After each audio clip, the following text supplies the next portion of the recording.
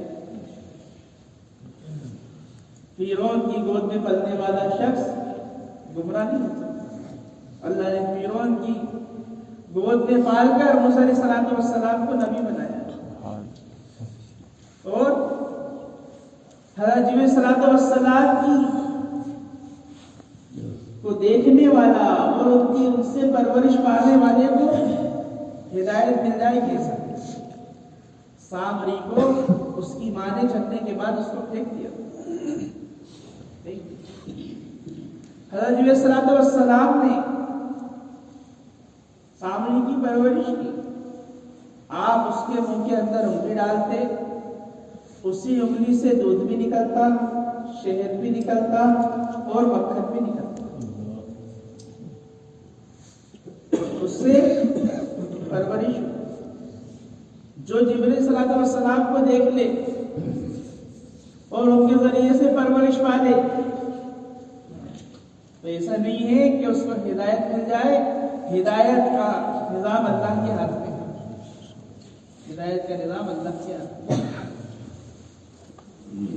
آپ صلی اللہ علیہ وسلم کہ ہارے تھکے نہیں، بلکہ لگے کہ کام ہے، جو کام ملا ہے اس کو کرنا ہے۔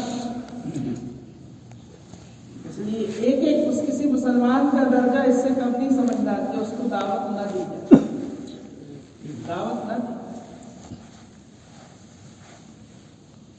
میرے محترم دوستوں بزرگوں، اس کام کو مقصد بنانا ہے۔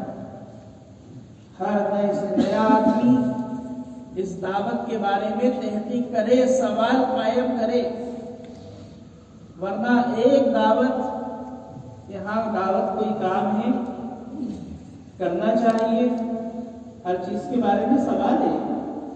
آپ سوال قائم کریں دعوت کسے کہتے ہیں؟ اس سارے مجمع میں بڑوں سے بھی مطالبہ، درمیان والوں سے بھی مطالبہ اور معصوم بچوں سے بھی ہمارا مطالبہ ہے کہ وہ پوچھیں کہ دعوت کیا ہے، دعوت کیا ہے۔ ہر ماں باپ کے ذمہ یہ لازم ہے، جس طرح نماز چھوڑنے پر اور نماز پڑھوانے پر اپنے بچوں کو اس کی تاکید ہے کہ 7 سال کی عمر کے اندر نماز کا حکم کریے، وہی ہم سب سے درخواست ہے کہ 7 سال کی عمر کے اندر ہم اپنے بچے کو دعوت کی اہمیت سمجھیں، آپ اور میں اس دعوت کو ہلکا نہ سمجھیں، ہلکا نہ سمجھیں۔ جس طرح نماز فرض، اسی طرح دعوت فرض۔ ہر والدین کے ذمہ ہے کہ اپنے بچے کو 7 سال کی عمر کے اندر نماز کا حکم کریے، بالغ ہونے سے پہلے نماز کو سمجھائیے، اپنے ساتھ پڑھائیے، کہ جب وہ بالغ ہو تو نماز پڑھے۔ ایسے ہی ہر دائی کے ذمہ ہے، ہر دائی کے ذمہ ہے کہ اپنے گھر کے تمام افراد کو، اپنی اولادوں کو اپنے ساتھ رکھیے اس دعوت کے میدان کے اندر۔ گھر کے اندر وہ تقاضا رکھیے دعوت کا کہ گھر والے خود پوچھنے پر کچھ سوال کریں کہ ابا جان اتنا دعوت کو کیوں کہتے ہیں، یہ دعوت کیا ہے؟ یہ کوئی نئی بات نہیں ہے، یہ قرن اول کا ایسا معمول تھا کہ ہر صحابی کے گھر کے اندر یہ معمول قائم تھا، ہر صحابی کا۔ حضرت ابو ہریرہ رضی اللہ عنہ کہ ان سے پہلے ان کی گھر والی نے دعوت کی ایسی اہمیت بیان کی کہ حضرت ابو ہریرہ رضی اللہ عنہ کے بیٹے ان کے اندر دعوت کی عظمت بیٹھ گئی۔ جس طرح نماز، جس طرح تلاوت، جس طرح ذکر، جس طرح دعا، اسی طرح دعوت کا سمجھنا اور سمجھانا یہ بنیادی فریضہ ہے، بنیادی۔ اس سے نہ خود غافل رہنا، نہ اپنے گھر کے کسی فرد کو غافل رکھنا، کسی فرد کو غافل۔ حضور صلی اللہ علیہ وسلم اس کلمہ لا الہ الا اللہ محمد رسول اللہ کو لے کر یہاں تو کسی نے مانا نہیں، تو طائف چلیں گے اور پیدل چلیں گے، پیدل چلیں گے۔ ہدایت اللہ نے اپنے ہاتھ میں رکھی۔ آپ نے سوچا کہ یہ ہماری بات سنیں گے، لیکن وہ تو سب سے زیادہ آپ کو تکلیف پہنچانے والے، سب سے زیادہ تکلیف پہنچانے والے۔ ہماری بات صرف ایک کانوں کا شوق، بہت اچھی بات ہو رہی ہے، یہاں تک اس بات کی حد نہیں ہے، بلکہ اس بات کو دل میں اتارنا یہ میرے اور آپ کے لیے انتہائی ضرورت کی چیز ہے۔ اگر دیکھنا اور سننا یہ رواجی ہو گیا تو پھر یہ کام کی اہمیت ختم ہو جائے گی، کام کی اہمیت ختم۔ جس طرح ایک مچھلی تو اگر پانی سے باہر نکالا جائے تو وہ تڑپتی ہے، ایسے ہی دعوت کا کوئی عمل چھوٹے تو ہمارے اندر تڑپ اگر پیدا نہیں ہو رہی تو ابھی ہمارا مزاج داعیانہ نہیں ہے، ہمارا مزاج عابدانہ ہے۔ بیدار ہونے کی ضرورت ہے، بیدار ہونا ہے اور بیدار کرنا ہے، بیدار کرنا ہے۔ آپ صلی اللہ علیہ وسلم کیا آپ کو کی بات کا انکار، جس طرح آپ کو دوڑایا گیا، طائف کے جوان سارے کے سارے پیچھے آپ کے لگے، حضور صلی اللہ علیہ وسلم کو اپنے قدموں کو تیز کرنا پڑا۔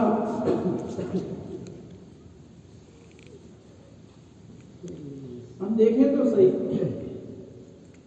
چلتے میں ایک پتھر اگر ٹانگ میں لگ جائے، ہاتھ میں لگ جائے، سر میں لگ جائے، گھٹنوں میں لگ جائے، ٹخنوں میں لگ جائے تو بتاؤ کیا ہوگا؟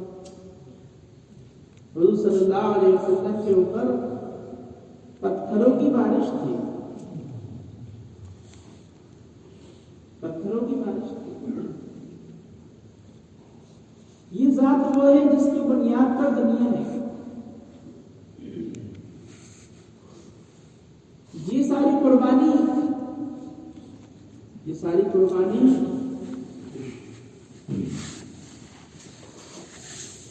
سمجھائی جا رہی ہے اور بتائی جا رہی ہے کہ اتنی بڑی قربانی جس کے اندر اتنی ناگواری، تو یہ کام کوئی تو استعداد رکھتا ہوگا، کہیں تو اس کا سنت نفل واجب فرائض کہیں نہ کہیں تو اس کا میل ہوگا، کہ صرف یہ کام ثواب کا کام، ثواب کا کام۔ یہ پتھروں کی بارش کیوں، کس پر؟ کہ جی ان پر پتھروں کی بارش ہے جن کے صدقے میں دنیا ہے، جن کے صدقے میں دنیا ہے، جن کے نام سے آدم علیہ السلام کی توبہ کی تکمیل ہو گئی،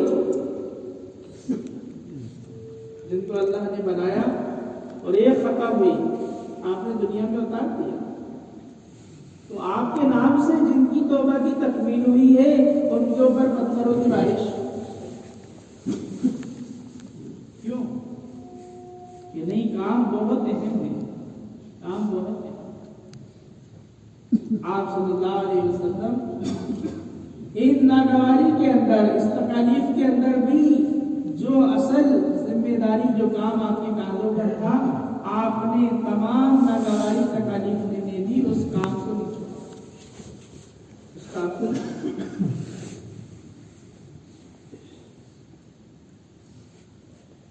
فرشتے حاضر ہو گئے، فرشتے حاضر ہو گئے، آپ نے انکار کر دیا، اللہ کی طرف سے حکم آیا کہ آپ کہیں تو دونوں پہاڑوں کو ملائیں کہ نہیں؟ مدد انفرادی دعوت کے ساتھ، جو نبی کے ساتھ مدد وہ اس کی امت کے ساتھ مدد، امت کے ساتھ مدد۔ آپ نے کہا یہ نہیں کہ ان کی ہلاکت نہیں بلکہ ان کی ہدایت مقصود ہے، ان کی ہدایت مقصود ہے، اور ساری قربانی کے بعد اپنی ہی کمزوری اللہ کے سامنے رکھی، اپنی ہی کمزوری اللہ کے سامنے رکھی کہ اللہ میری کمزوری،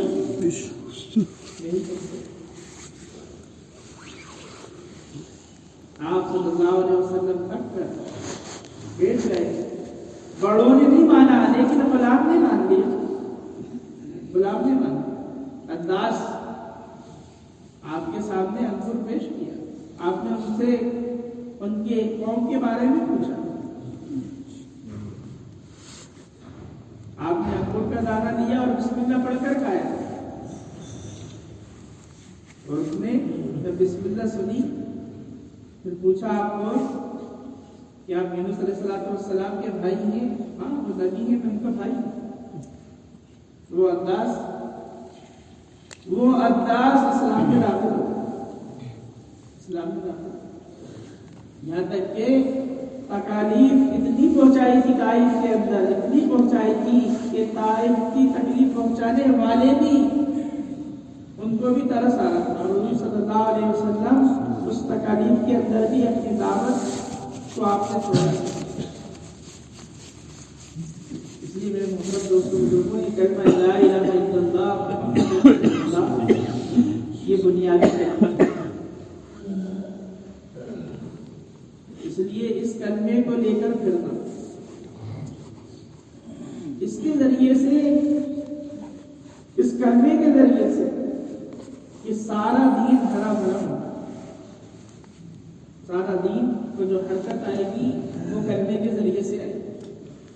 آپ نے فرمایا اس کلمے کو اتنا کہو کہ لوگ پاگل مجنون کہنے لگے. یہ کلمے کو مسجد کے کونے میں بیٹھ کر شروع کر دیں، کوئی پاگل مجنون نہیں کہے گا. پاگل مجنون جب کہا جائے گا جب ہر فرد کے پاس جا کر یہ کہا جائے کہ کرنے والی ذات اللہ کی ہے، اللہ سے ہوتا ہے، اللہ کے میل سے نہیں.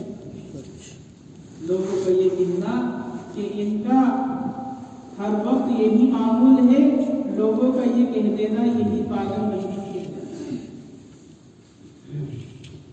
اس لیے میرے محترم دوستوں بزرگوں، ایک ایک فرد کی خوشامد، ایک ایک فرد کی خوشامد. آپ نے ایک ایک کو لیا، ایک ایک کو. اس لیے دعوت یہ بنیادی عمل، اس دعوت کے ذریعے سے ہی سارا دین بھرا بھرا ہو سکتا ہے. بنیادی چیز یہ کلمہ لا الہ الا اللہ محمد رسول اللہ ہم سب کو طے کرنا ہے کہ ہمارا مقصد یہ کلمہ بن جائے. ہمارا مقصد یہ کلمہ بن جائے. ایسا نہ ہو کہ یہ کلمہ کسی بھی دنیاوی نقشے کے سامنے آنے کے بعد یہ کلمہ پیچھے ہو جائے اور دنیا کے نقشے آگے ہو جائے. اس چیز کو ہمیں اور آپ کو سوچ کر چلنا ہے. اس کلمے کو پیچھے کر دینا، نبی کی محنت کو پیچھے کر دینا، اللہ کے حکم کو پیچھے کر دینا ہے، اور اس کلمے کو آگے رکھنا، اللہ کے امر، اللہ کے حکم کو آگے رکھنا ہے، نبی کے کام کو آگے رکھنا. ہم سوچیں، ہم اپنے اسباب کے اندر رہتے ہوئے حکم آ گیا نماز کا، اذان ہو گئی، حکم آ گیا. کون بلا رہا ہے؟ کہ اللہ اپنے گھر کی طرف بلا رہا ہے. اللہ اپنے گھر کی طرف بلا رہا ہے. اب یہاں بندے کا امتحان ہے کہ یہ اللہ کے حکموں کا پابند ہے یا اپنے سبب کا پابند. اللہ کے حکموں کا پابند ہے یا اپنے سبب کا پابند. اگر دوڑتے جا کر یہ نماز میں شریک ہو رہا ہے اور اس کی جماعت نکل رہی ہے، اس کی سنت موقعہ چھوٹ رہی ہے، تو یہ سبب کا پابند ہے، حکم کا پابند نہیں. آپ بولتے کیوں؟ کیونکہ سنت موقعہ کا چھوڑنا گناہ ہے.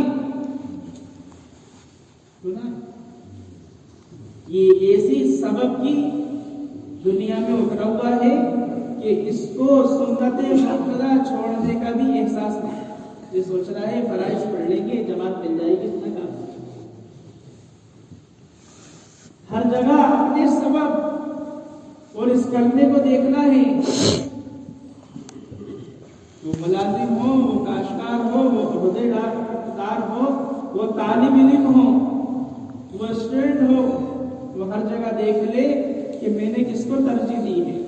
یا دنیاوی فنون کو ترجیح دی ہے یا اس کلمے کو ترجیح دی ہے. جی ایسے ہم اپنے اسکول اور کالج کے اندر لگے کہ جس سے کہ ہماری نمازی فضا ہو، جس سے کہ ہماری نمازی آگے پیچھے.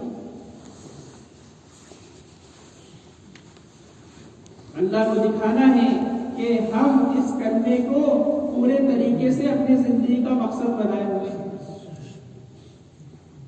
اس لیے سبب کے اندر لے کر اس کلمے کو مقدم رکھنا. کرنے عمل کے اندر یہی معمول تھا. یہ معمول ایسا معمول تھا کہ اذان سے پہلے لوگ مسجد کے اندر جمع تھے. اذان سے پہلے اور اذان ہونے کے بعد کوئی فرد اپنی دکان، اپنی ملازمت، اپنی کاشتکاری، اپنے عہدے پہ کہ یہ اس کا تو کوئی معمولی نہیں تھا. معمولی اذان ہوتے ہی، اذان سے پہلے ہی صحابہ کرام مسجد کے اندر جمع تھے. یہ دائی وہ ہے کہ عمل کے چھوٹنے پر وہ غمگین ہو. اس غم کا پیدا ہو جانا اس کا نام ہدایت کا مل جاتا ہے. ایک صحابی نماز کے لیے آئے. آپ نے دیکھا جماعت کھڑی ہو گئی، رکعت باقی. آپ نے چیخ ماری اور چیخ مار کر آپ بے ہوش ہو گئے. نماز کے بعد حضرت ابو بکر آئے اور پوچھا کہ یہ چیخ کیوں ماری، بے ہوش کیوں ہوئے؟ کہنے لگے میری جماعت نکل گئی، میری جماعت نکل گئی. کیونکہ وہاں صرف وہ دعوت، وہ عبادت صرف الفاظ کے اندر نہیں تھی بلکہ وہ عمل کے اندر اتری. کہ اگر کسی چیز کے اندر تاخیر ہوگی تو ہم اس کو برداشت نہیں کر سکتے. ایسا معمول وہ عبادت ہو یا دعوت. آپ نے چیخ ماری اور بے ہوش ہو. حضرت ابو بکر آئے اور یوں کہا کہ یہ میری چیخ لے لو اور اپنی جماعت دے دو. میری جماعت لے لو اور اپنی چیخ دے دو. اس کو پتہ تھا کہ اس کا عمل بڑھ گیا، میری جماعت سے زیادہ اس کا عمل بڑھ گیا. کیوں؟ کیونکہ عمل کے چھوٹنے پر اس کے اندر ایک بڑا غم پیدا ہوا ہے. ایک بڑا غم پیدا ہوا. اللہ کے رسول صلی اللہ علیہ وسلم نے یہ سن کر فرمایا، اے ابو بکر تم نے مومن سے بڑا سستا سودا کر دیا. اس چیخ پر اللہ تعالیٰ نے کیا فیصلے کیے تمہیں اندازہ نہیں. عمل کی اصطلاح کا پیدا ہو جانا اس کا نام ہی ہدایت ہے. اس کا نام ہی ہدایت. اب اللہ دیکھیں گے کہ میرا بندہ، میرا حکم جو سب سے بڑا، اتنا بڑا حکم ہے میرا نماز، جس کو میں نے اپنے نبی کو اپنے پاس بلا کر دیا. اتنا بڑا حکم ہے میرا نماز، جس کو میں نے حضرت جبریل کو سکھا کر میرے نبی کے پاس پہنچایا. اور میرے جبریل نے میرے نبی کو حرم کے اندر لے جا کر اس امر کو، اس حکم کو سکھایا. آج میرے نبی کی امت اس حکم کی کتنا اہتمام اور کتنی پابندی. ہماری سبب کا بگڑنے کا بنیادی سبب کہ ہم نے حکموں کو پیچھے کر دیا. ہر آدمی جو سبب کے اندر فیل ہے، وہ میں اور آپ جو ہو اپنے سے جو سبب کے اندر فیل ہے تو حکم کو پیچھے کرنے کی وجہ سے، حکم کو پیچھے کرنے کی وجہ سے. وسعت رزق کا وعدہ اہتمام نماز پر ہے. اہتمام نماز مفسرین نے لکھا ہے اہتمام نماز تکبیر تحریمہ کے ساتھ داخل ہونا، یہ اہتمام نماز ہے۔ جماعت کا مل جانا، تکبیر کا چھوٹ جانا، یہ اہتمام نماز ہے۔ اب میں اور آپ غور کریں کہ میں اہتمام نماز پر ہوں یا نماز میں لیکن رکعت چھوٹ گئی ہے۔ فرائض کا ادا کرنا مقصود ہے اہتمام نماز کے ساتھ۔ وعدہ اہتمام نماز کا وسعت رزق کا وعدہ، وسعت رزق۔ اب یہ وسعت رزق کا وعدہ اہتمام نماز پر، تو نماز یہ 5 وقتہ نماز ہر وقت آئی۔ فجر کے اندر نیند کا تقاضا ہے، ظہر کے اندر کاروبار کا تقاضا، عصر کے اندر کاروبار کے اندر اور اضافہ، عشاء کے اندر گھر کے تقاضے، مغرب کے اندر کاروبار، کہ مغرب کے اندر یہ تجارت بڑھی ہوئی ہوتی کہ ان ساری 5 وقت نماز کے اندر یہ اللہ کا حکم ہے۔ اب یہاں پتہ چلے گا کہ کلمہ مقدم ہے یا سبب مقدم۔ تو صحابہ اکرام رضی اللہ تعالیٰ عنہ اجمعین اس نماز کو ادا کرنے کے لیے، اس نماز کو ادا کرنے کے لیے کھڑے ہوتے ہیں۔ حضرت علی رضی اللہ عنہ جب نماز پڑھنے کے لیے کھڑے ہوتے تو بے ہوش ہو کر گر جاتے، تو فرماتے کہ یہ حکم بہت بڑا ہے، اس کا حق ادا کر پاؤں گا نہیں کر پاؤں گا، اس کی فکر مجھے بار بار بے ہوش کر لے، بار بار بے ہوش۔ اس لیے میرے محترم دوستو بزرگوں، اللہ تعالیٰ نے ان حکموں کا، ان فرائض کا حکم دیا کہ ان فرائض کو سیکھا جائے، ان فرائض کو سیکھا جائے۔ اللہ تعالیٰ نے جو نبی کی خبر نماز چھوڑنے پر ہے، جو وعید نماز کے چھوڑنے پر ہے، وہی وعید نماز اور دعوت کے چھوڑنے پر بھی ہے۔ اللہ تعالیٰ نے یحییٰ علیہ السلام کو حکم دیا کہ بنی اسرائیل کو بیت المقدس میں بٹھاؤ اور ان کو توحید سکھاؤ، ہمارا تعارف کراؤ اور ان کو نماز سکھاؤ۔ اللہ نے حکم دیا تو ایک ایک مسلمان کو اس کے ماحول سے نکال کر لانا اور اللہ کے گھر کے اندر لا کر اس کو ایمان سکھانا اور سیکھنا، نماز سکھانا اور سیکھنا، یہ اللہ تعالیٰ کا حکم ہے، یہ اللہ تعالیٰ کا حکم ہے۔ آبادی کی محنت کا بنیادی مقصد یہی ہے کہ ایک ایک مسلمان کو ان کے تمام نقشوں کے اندر سے لے کر آئے، تمام نقشوں کے اندر سے لے کر آئے کہ مسلمان کے بننے کی جگہ اللہ کا گھر، مسلمان کے بننے کی جگہ اللہ کا گھر۔ قرن اول کے اندر ایسا معمول تھا، ایسا معمول تھا، سر میں درد اٹھا ایک صحابی کے اپنے بستر پر، اس درد کو لے کر مسجد کے اندر آ گیا، اس درد کو لے کر مسجد کے اندر آیا، اور آپ نے وضو بنایا اور نماز کے لیے کھڑے ہو گئے کہ میرے مسئلے کا حل نماز میں ہے، میرے مسئلے کا حل نماز میں ہے۔ آپ نے وہ نماز گھر پہ وضو بنا کر نہیں پڑھی، بلکہ وہ نماز اللہ کے گھر کے اندر آ کر پڑھی، کیونکہ مسئلے کا حل اللہ کے گھر کے ساتھ۔ میرے گھر کے اندر فرشتوں کا نزول نہیں پایا جائے گا، لیکن اللہ کے گھر فرشتوں سے گھرا ہوا ہے۔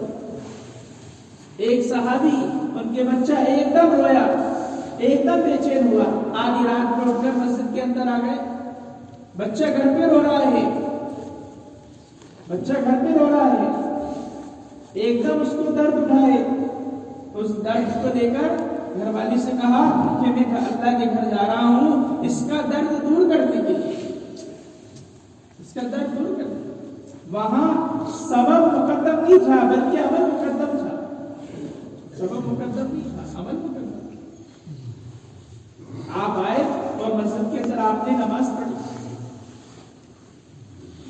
ایک صحابی کے پیٹ میں درد ہوا، آپ اس پیٹ کے درد کو لے کے راستے میں چکر کھا کے گر گئے، اے میرے بھائی، اے میرے بھائی، ایک صحابی کو بلایا اور یہ کہا مجھے مسجد میں جلدی سے دھکا دے دو، جلدی سے دھکا دے دو۔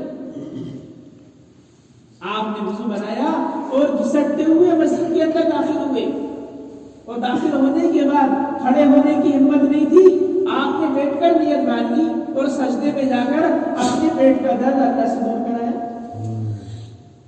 لیکن مسلمان ایک فرد کو یہ سمجھانا ہے کہ ہمارے مسئلے کا حل نماز میں ہے اور ہمارے مسئلے کا حل نماز میں ہے اور اللہ کے گھر کے اندر ہے. مسلمان کے بننے کی جگہ اللہ کا گھر ہے.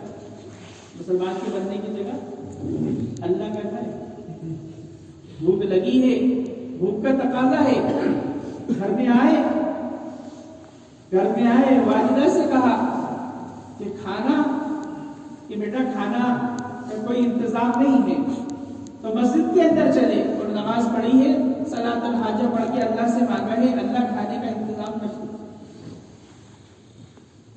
کوئی ایسی چیز صحابہ کی یہاں نہیں تھی کہ جو ان کے سامنے وہ حاجت آئے اور وہ حاجت اللہ کے گھر میں جا کر پوری نہیں. ہر لائن کی حاجتیں وہ اللہ کے گھر میں جا کر پوری ہوئی. مرض آ گیا, مسجد کے اندر بیٹھو, اللہ کے نبی نے دیکھا, اے ابو امامہ کیا بات ہے, دن دوپہر مسجد میں اکیلے تنہا بیٹھے ہو اور غمگین نظر آ رہے ہو. اللہ کے رسول صلی اللہ علیہ وسلم فرض کے بوجھ سے مجھے بٹھا دیا, فرض کے بوجھ سے مجھے بٹھا دیا.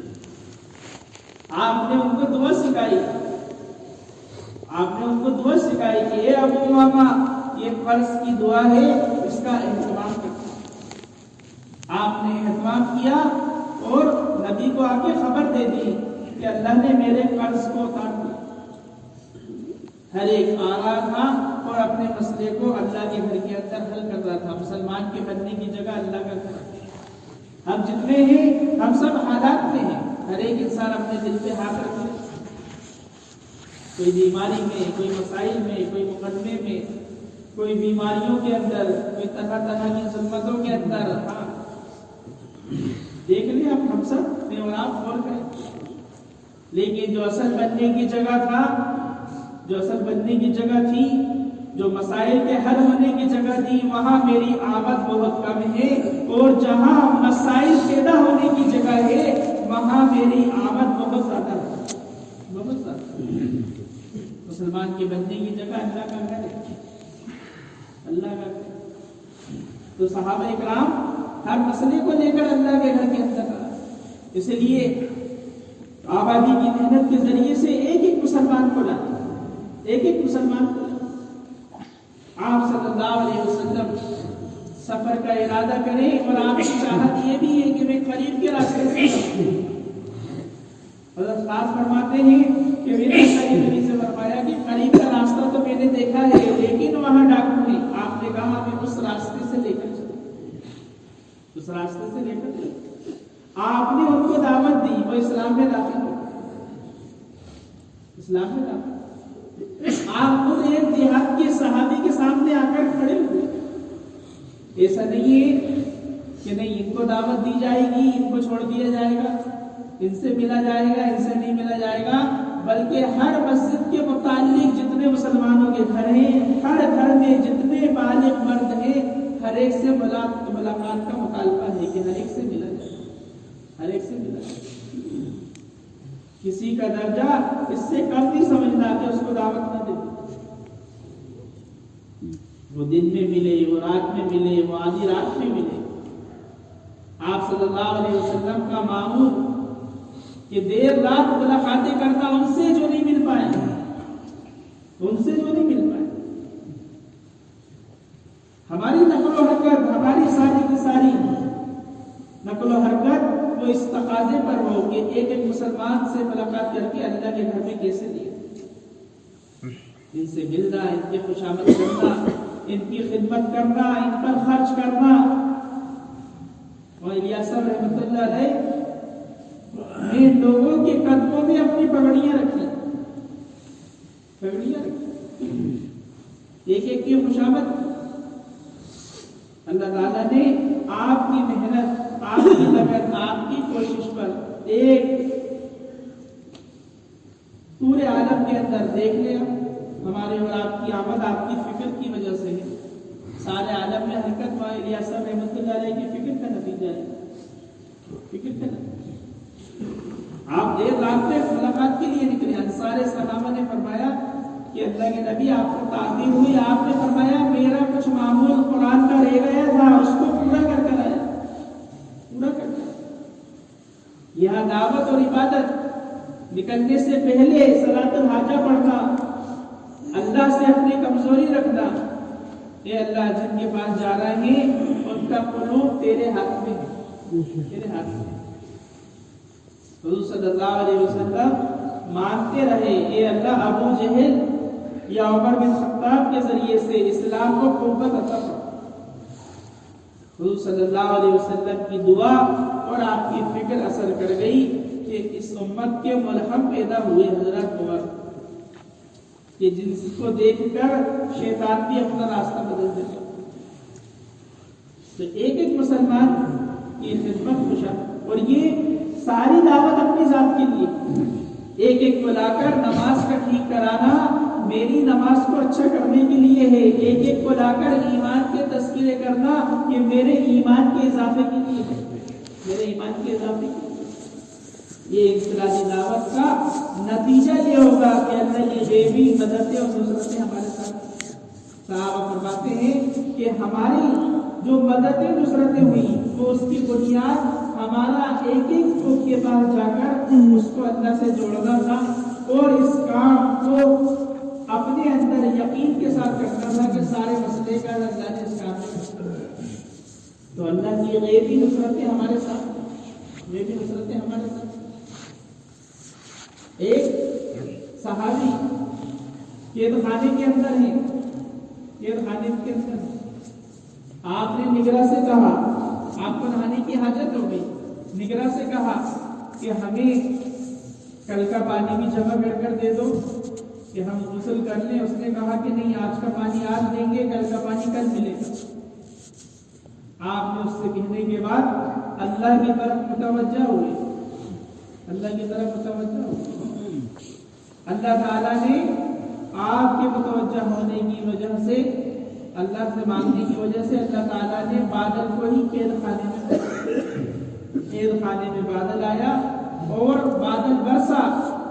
آپ نے اپنے غسل کی حاجت پوری کی اور اپنی ضرورت کا پانی بھی بھر کے رکھا. یہ مددیں, یہ نصرتیں صحابہ کے ساتھ عام ہو گئی. یہ جب ہوئی تھی جب اس کام کو یقین سمجھا تھا اور حکموں کو آگے رکھا تھا, حکموں کو آگے رکھا.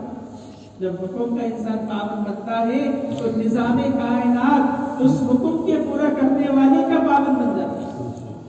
جب انسان حکموں کو چھوڑتا ہے تو نظام کائنات اس کے تابع نہیں ہوتا بلکہ وہ اس کے تابع ہو کے چلتا. ایک صحابی کو انگور کھانے کا ایسے موسم میں تقاضا پیدا ہوا جب انگور کا زمانہ تھا. انگور کا زمانہ, آپ نے اپنی دعاؤں کے اندر اللہ سے انگور مانگا, اللہ تعالیٰ نے انگور کا خوشہ ان کے سامنے اتار دیا. صحابہ کرام کہتے ہیں ہماری مدد, ہم نکلے اللہ کے راستے کے اندر,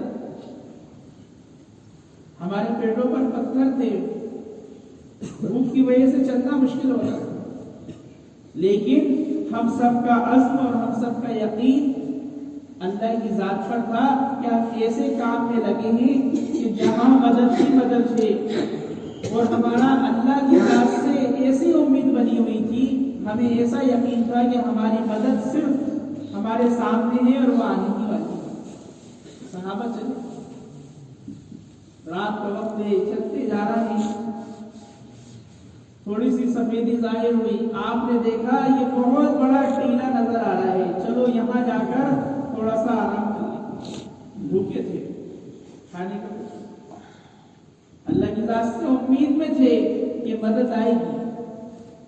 جو یہ دعوت کا کام کرے اور مدد یقین نہ کرے وہ دعوت کا کام کر ہی نہیں رہا. یہ مدد یقین, تو صحابہ کا یہ یقین تھا کہ اس کام کے ساتھ اللہ کی مدد. آپ آگے چلے تو وہ ٹیلا نہیں تھا بلکہ وہ مچھلی تھی. وہ ٹیلا نہیں تھا, وہ عنبر مچھلی تھی. وہ اتنی بڑی تھی کہ صحابہ اونٹوں پر سوار تھے, اور اس کے اونٹ کے اوپر بھی جو صحابی بیٹھے تھے اتنے اوپر ہو گئے تھے جب بھی اس مچھلی کے اوپر نہیں چڑھ پا رہے. 13 صحابی اس مچھلی کی آنکھ کے اندر اترے اور سہارا لے کر چلے. اونٹ کو لگایا اور پھر اس کے اوپر کجاوا اس کو مضبوط کیا اور اس کے اندر سے اس کی آنکھ میں کودے. یہ 13 صحابی اس کی آنکھ میں ٹہل رہے ہیں. یہ مدد اللہ تعالیٰ نے کی.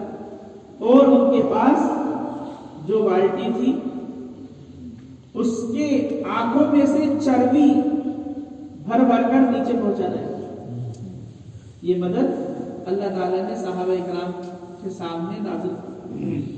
تو میرے محترم دوستوں بزرگوں، یہ ایک وعدہ نہیں، یہ ایک نصرت نہیں، بلکہ لاکھوں کروڑوں اربوں خربوں مددیں انبیاء اور صحابہ کے ساتھ ہوئی ہیں اور قیامت تک ہوتی رہیں گی. کوئی ایسا کام نہیں ہے، کوئی ایسی چیز نہیں ہے کہ مدد صرف انبیاء اور صحابہ کی ذات تک محدود ہو، بلکہ یہ ایسا وظیفہ ہے کہ اس کی مدد قیامت تک جو ہے، قیامت تک ہر فرد کے کام، ہر کام کرنے والے کے ساتھ، ہر کام کرنے والے کے ساتھ یہ سکتا ہے.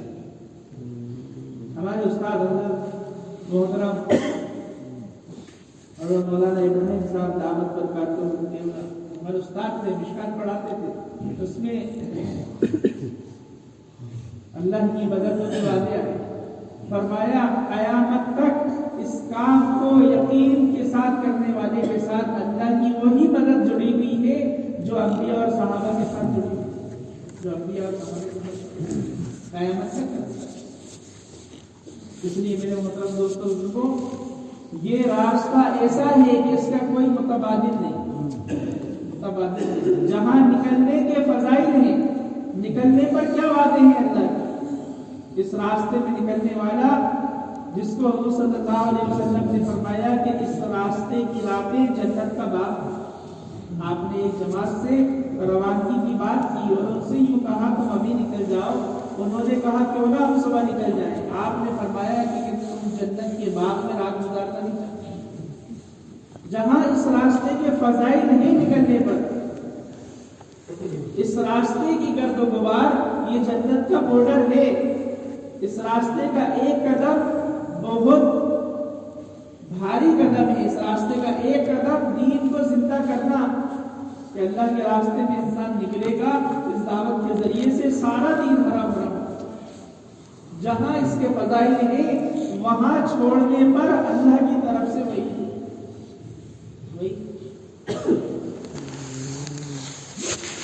کعب بن مالک رضی اللہ عنہ کا جو واقعہ، جو قصہ ہے وہ قیامت تک کی تھی. ہر آدمی اگر نکلنے کے اندر تاخیر کرے گا تو وہ حالات کے اندر گرے گا. ایسا نہیں ہوگا کہ انسان رک جائے اور اس کے مسئلے حل ہو. آپ اندازہ کریں کہ صحابہ اکرام سے بہت ساری چیزیں ایسے سرزد ہوئی وہ امت کے لیے کہ ان سے یہ گناہ ہو گیا ہے، اب اس گناہ پر اس کی توبہ کی تکمیل یہ ہے، یہ کمی ہو گئی ہے، چوری کی ہے اس کے اوپر ہاتھ کاٹے جائیں گے، زنا کیا ہے اس کے اوپر یہ سزا دی جائے گی. ان ساری چیزوں کو کرنے کے بعد ایسا کہیں معاملہ نہیں آیا کہ کوئی گناہ ہوا ہو اور اس کے اوپر حضور صلی اللہ علیہ وسلم نے کوئی ناراضگی کا اظہار کیا ہو، بلکہ انہوں نے گناہ کیا ہے تو ان کی توبہ اس گناہ کی سزا ہے کہ اس سزا پر یہ پاک ہو گئے. لیکن اللہ کے راستے کی نقل و حرکت کے اندر جہاں کمی آئی اور وہ ان صحابہ کے ذریعے سے جو بدلی تھے، کعب بن مالک رضی اللہ عنہ جو ہمیشہ چلتے رہتے تھے اور رکنے کا ارادہ نہیں تھا، بلکہ تھوڑا بہت کام ایسا سامنے تھا کہ اس کو جلدی سے پوری کر جا بھی لیں گے، پورا رکنے کا ارادہ بھی نہیں. لیکن اس تاخیر کے اوپر، اس رکنے کی وجہ سے کیا اللہ کی ناراضگی اور کیا حضور صلی اللہ علیہ وسلم کی ناراضگی.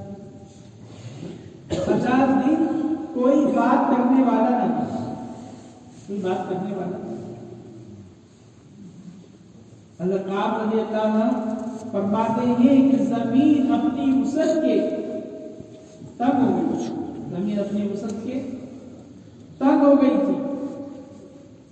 میں نے یہ سوچا کہ میرے چچا بھائی جس سے میرا گہرا تعلق ہے، میں اس سے جا کر کہوں کہ مجھے اللہ اور اللہ کے رسول صلی اللہ علیہ وسلم سے محبت ہے. آپ نے سوچا کہ اگر میں ان کے دروازے سے جاؤں گا تو ایسا نہیں دروازہ کھولے گا، تو میں ان کی دیوار ٹوٹ کر گیا اور ان سے جا کر گلے ملا، چمٹ گیا اور میں نے ان سے یوں کہا کہ تمہیں معلوم ہے مجھے اللہ اور اللہ کے رسول صلی اللہ علیہ وسلم سے محبت ہے. انہوں نے مجھے صاف جواب دے دیا کہ اللہ جانے اور اس کا رسول، اگر اللہ اور اللہ کے رسول صلی اللہ علیہ وسلم سے محبت ہوتی تو اللہ کے راستے سے پیچھے نہ ہوتی.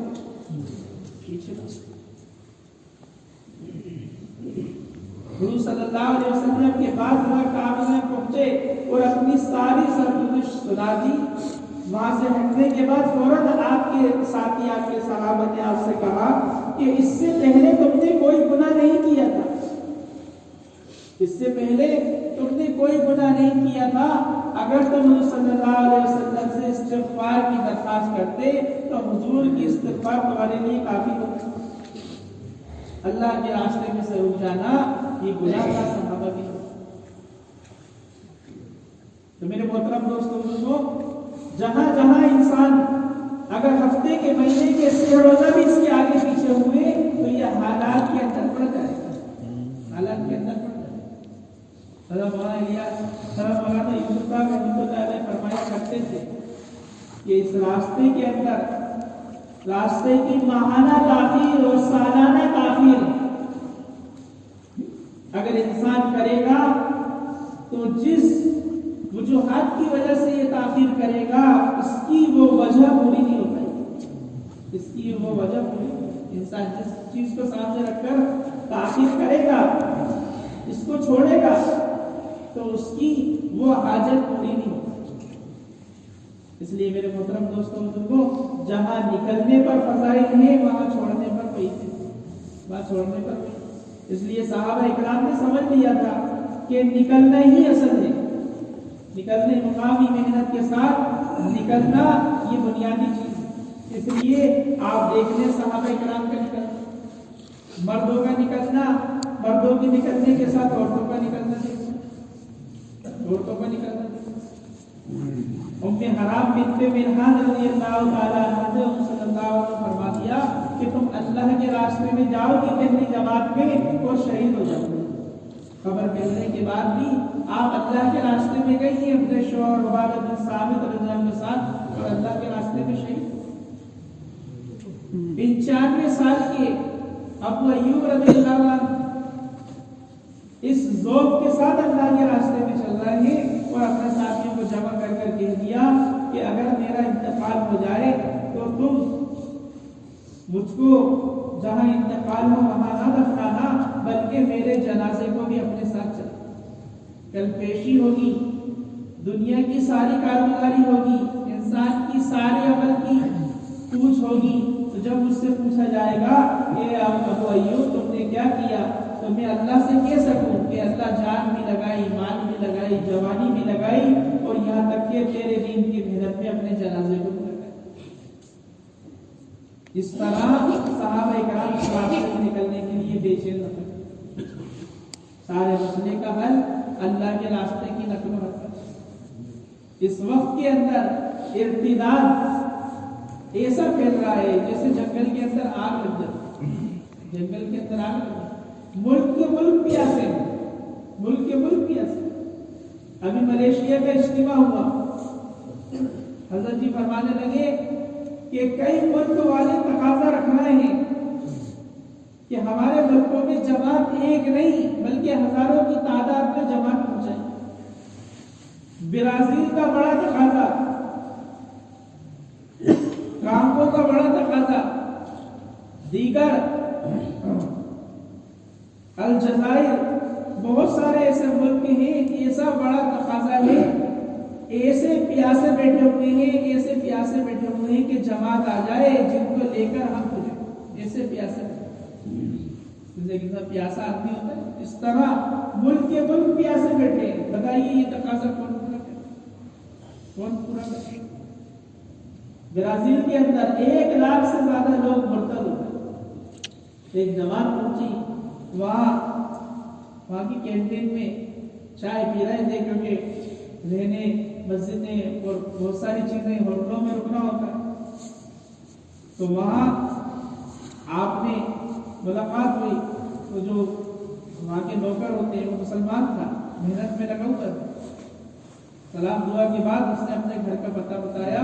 یہ گھر پر پہنچے تو وہ ان سے چپٹ کر رونے لگا، تو کہنے لگا آپ نے آنے میں تاخیر کی، میرے 2 خاندان بغیر کلمے کے چلے گئے.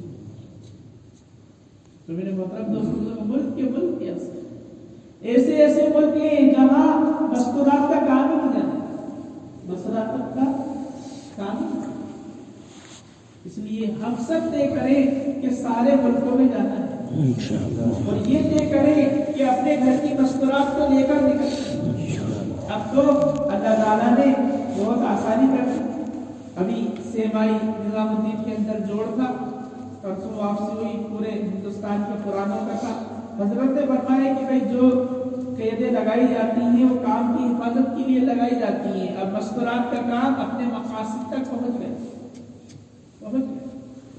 تب اس کے اندر بہت ساری باتیں فرمائی، جس کے اندر ایک بات یہ آئی کہ جہاں کوئی لڑکی اپنی ماں کے ساتھ، یہ چیز یاد رکھیے، اپنی ماں کے ساتھ جہاں 3 دن جا سکتی تھی، اب عشرے میں بھی اپنی ماں کے ساتھ جا سکتی. کوئی جہاں 3 دن میں جاتی تھی، اب عشرے کے اندر بھی اپنی ماں کے ساتھ جا سکتی. کوئی لڑکی کے ایک مرتبہ 3 دن لگے ہوں تو وہ ہفتے والی تعلیم کے اندر بھی تعلیم کرا سکتی ہے اور جماعت کے اندر بھی تعلیم کرا سکتی ہے. کم سے کم ایک مرتبہ اس کے 3 دن لگے. ہفتے والی تعلیم ہو اور جماعت ہو، اس کے اندر تعلیم کرا سکتی ہے. نہ استقبال کرے گی، نہ 6 صفات کا مذاکرہ کرے گی. جہاں ایک ہی دن کے اندر سب جگہ تعلیم ہوتی تھی، ہفتے والی تعلیم ایک مسجد کے متعلق ایک ہی دن میں ہوتی تھی. اب اس چیز کی بھی اجازت ہے کہ دن الگ الگ بھی ہو سکتے. بس یہ ہے کہ جن گلیوں کے اندر جو بہنیں اس ہفتے والی تعلیم میں آ رہی ہیں، وہ دن بدل کر اسی ہفتے والی تعلیم میں ہی شریک ہوں گی، بلکہ دوسری تعلیموں کے اندر نہیں جائیں گی. جو علاقہ ان کا ہے اس میں ہی رہیں گے. حضرت نے فرمایا کہ یہ جو روکا گیا تھا اس کی وجہ یہ تھی کہ ایک بہن وہ آپا جان بن گئی، کبھی اس تعلیم میں جا کے مذاکرہ کر لیں گے، کبھی اس تعلیم میں جا کر مذاکرہ کر لیں گے، کبھی اس تعلیم میں جا کر، تو پوری خالہ جان آپا جان کو ان کی مذاکرہ ہو رہے تھے. اس لیے اس کو محدود کرا تھا کہ ایک مسجد کے متعلق جتنی تعلیم ہے وہ ایک ہی دن.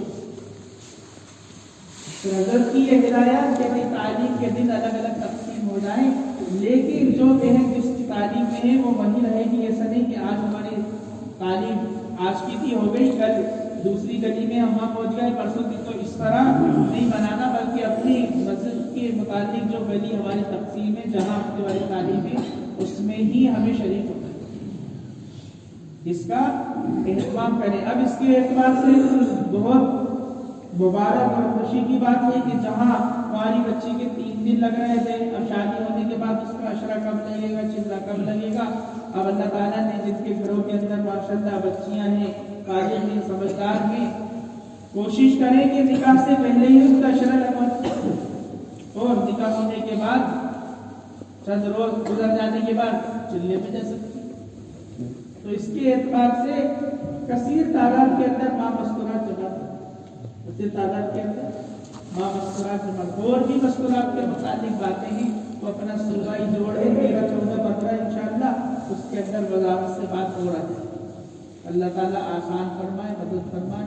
یہ سارا مجمع نیت کریں انشاءاللہ کہ ہمیں سالانہ 4 مہینے لگیں انشاءاللہ، اور 2 ماہ کام کو سیکھنے کے لیے نظام الدین انشاءاللہ. نظام الدین دعوت کا سمندر ہے اور اس کی نہریں سارے عالم میں بکھری، سارے عالم میں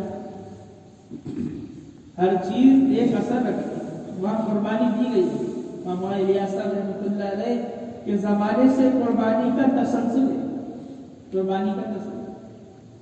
تو ہر جماعت، ہر ساتھی کو یہ طلب ہونا چاہیے۔ حج عمرے کا تقاضا ہر ایک انسان رکھتا ہے کہ جی حج اور عمرے کا موقع مل جائے۔ ارے نظام الدین جانے کا بھی تو طلب ہونا چاہیے، اب تو کھل گیا نہیں۔ ابھی جوڑ میں گئے تھے، نہ اوپر جگہ ملے نہ نیچے جگہ ملے، زینوں پر یہ بچھا کے سوئے تھے، اتنا مرکز بنا ہوا ہے۔ تو آپ حضرات بھی جس طرح ہم سیر و تفریح کے لیے جاتے ہیں، تو نظام الدین کو سیر و تفریح کے لیے نہیں جانا، لیکن اپنی اپنی مسجد کے اعتبار سے دو چار ساتھی ایک دن دو دن کے لیے نظام الدین جائیں، وہاں کی بات سنیں، اور جو حضرت فرما رہے ہیں اور نظام الدین کے اندر جو بات آ رہی ہے، سارے کام کے مطابق کی بات ہوتی ہے، وہ باتیں اپنی اپنی مسجدوں کے اندر کریں گے انشاءاللہ۔ اللہ تعالیٰ آسان فرمائے اپنی اپنی مسجدوں کے اعتبار سے، یعنی حلقے کے اعتبار سے مشورے جو ہوتے ہیں مشورے کرنے، اشراق پڑھنے اور اللہ سے مانگنے۔ حضرت نے دعا سے پہلے یہ بات فرمائی کہ بھائی اس محنت کی قبولیت وہ دعاؤں کے ساتھ ہے۔ دعاؤں کے اندر ہمارا بہت کم وقت لگ رہا ہے، بہت مختصر معمولی دعا ہو رہی ہے، حالانکہ دعا کا بڑا اہتمام ہے۔ اس لیے فرمایا کہ ہر ساتھی تہجد کا